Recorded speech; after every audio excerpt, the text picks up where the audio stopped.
Perkenalkan, saya Dewi Handayani dari kelas AK 301 Universitas Siber Asia. Pada kesempatan kali ini saya akan memberikan presentasi mengenai pengadilan pajak di Indonesia. Presentasi kali ini untuk memenuhi tugas dari mata kuliah Perpajakan 2. Sebagai pendahuluan, pengadilan pajak merupakan suatu badan peradilan yang melaksanakan tugas kekuasaan kehakiman di Indonesia bagi wajib pajak atau penanggung pajak yang ingin mencari keadilan atas sengketa pajak yang dialaminya. Sengketa pajak yang dimaksud adalah sengketa yang timbul di bidang perpajakan antara wajib pajak dan pihak berwenang sebagai akibat dari keluarnya putusan yang diajukan pada saat banding atau gugatan kepada badan pengadilan ini. Dasar hukum. Aturan yang mengatur jenis pengadilan ini tercantum dalam Undang-Undang atau UU tahun 2022 nomor 14 tentang pengadilan pajak. Sebagai outline atau pembahasan dari presentasi kali ini ada beberapa poin. Yang pertama, tujuan dan fungsi pengadilan pajak, kemudian proses penyelesaian sengketa di pengadilan pajak, keistimewaan pengadilan pajak, statistik penyelesaian sengketa di pengadilan pajak, tantangan dan reformasi, serta kesimpulan. Yang pertama akan kita bahas mengenai tujuan dan fungsi pengadilan pajak. Tujuan utama dibentuknya pengadilan pajak untuk memberikan kepastian hukum dalam penyelesaian sengketa perpajakan antara wajib pajak dan Direktorat Jenderal Pajak.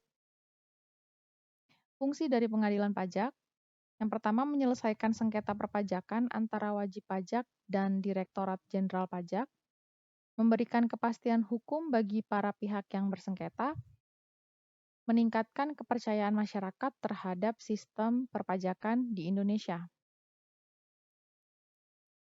Pembahasan selanjutnya mengenai proses penyelesaian sengketa di pengadilan pajak. Proses yang pertama, yaitu keberatan. Wajib pajak dapat mengajukan keberatan tertulis dalam bahasa Indonesia jika merasa ketetapan jumlah rugi, jumlah pajak, atau pemotongan maupun pemungutan pajak tidak sesuai.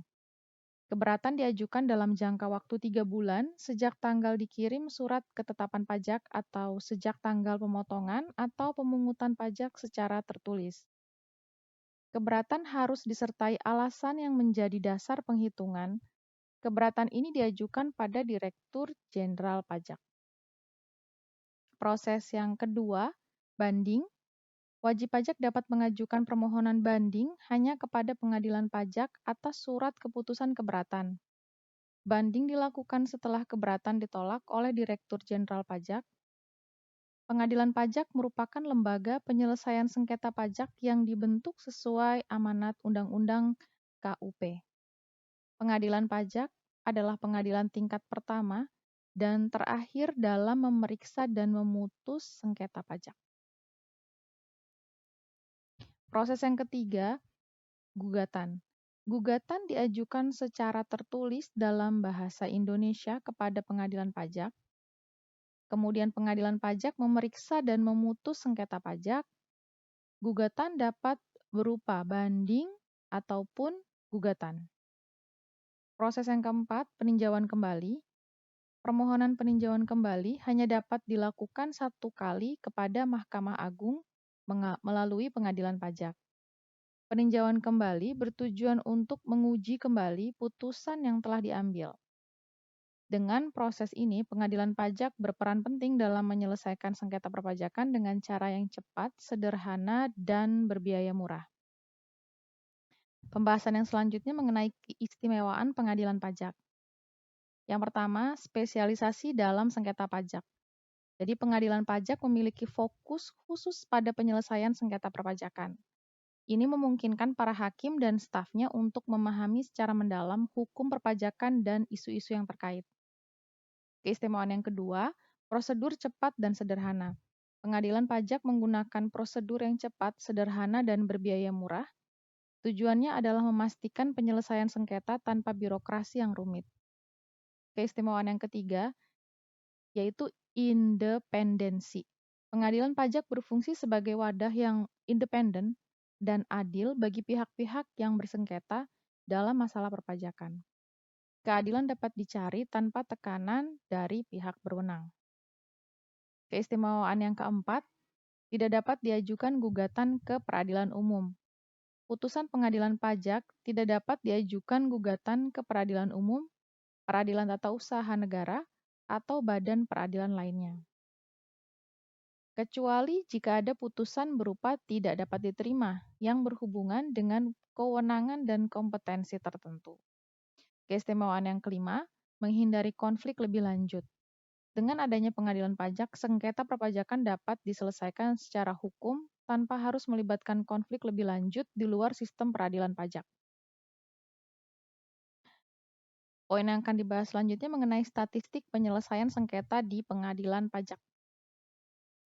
Pada tabel berikut ini, yang bersumber dari Sekretariat Pengadilan Pajak Kementerian Keuangan, merupakan tabel jumlah berkas sengketa menurut terbanding atau tergugat sejak tahun 2016 hingga tahun 2022.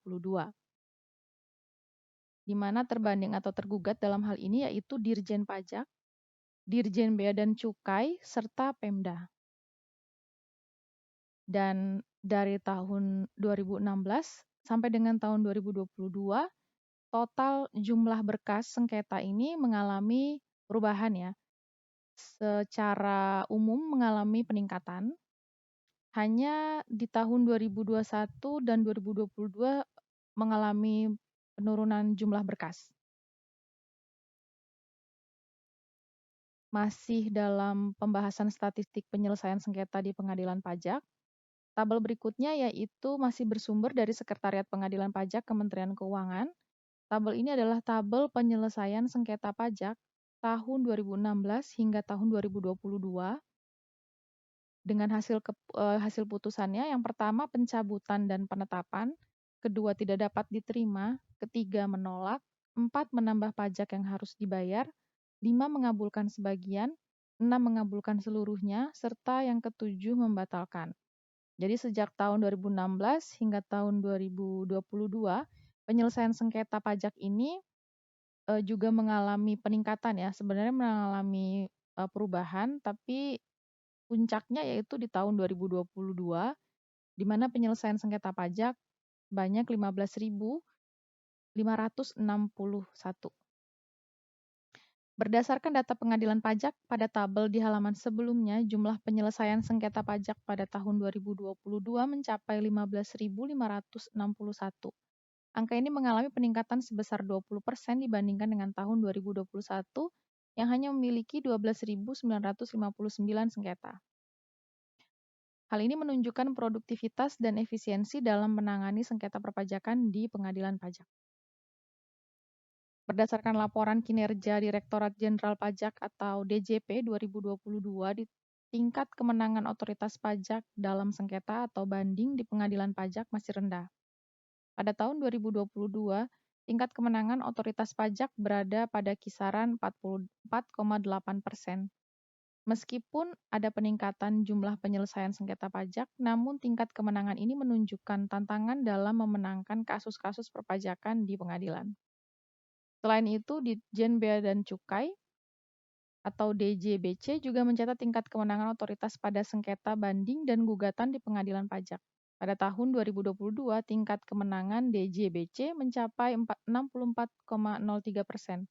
Ini menunjukkan perbedaan dalam tingkat kemenangan antara DJP dan DJBC.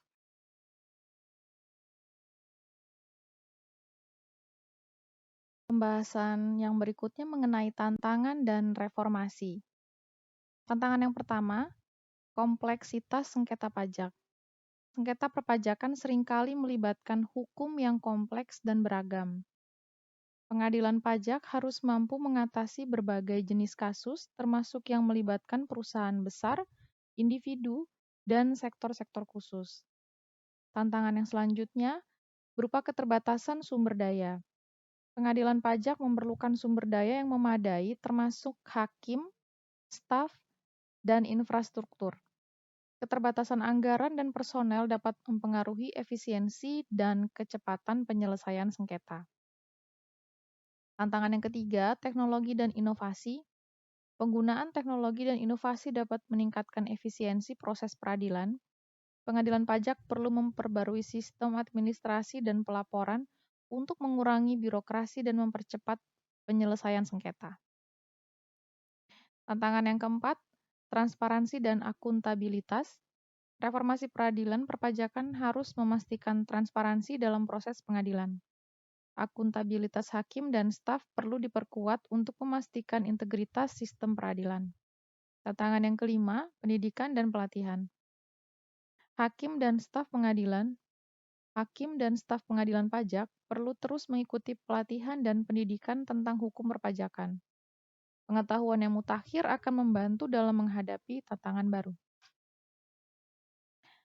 Reformasi pengadilan pajak dapat mencakup yang pertama peningkatan kapasitas dengan meningkatkan jumlah hakim dan staf serta memperkuat infrastruktur. Yang kedua, penggunaan teknologi yaitu mengadopsi sistem elektronik untuk pengarsipan, pelaporan, dan komunikasi. Kemudian, peningkatan transparansi dengan membuka akses informasi tentang proses pengadilan dan putusan, serta pendidikan dan pelatihan, yaitu terus mengembangkan pengetahuan dan keterampilan hakim dan staf. Sebagai kesimpulannya, pengadilan pajak memiliki peran penting dalam penyelesaian sengketa perpajakan di Indonesia. Dengan menjaga independensi, meningkatkan efektivitas, dan melakukan reformasi yang diperlukan, pengadilan pajak dapat lebih efisien dalam memberikan kepastian hukum bagi para pihak yang bersengketa.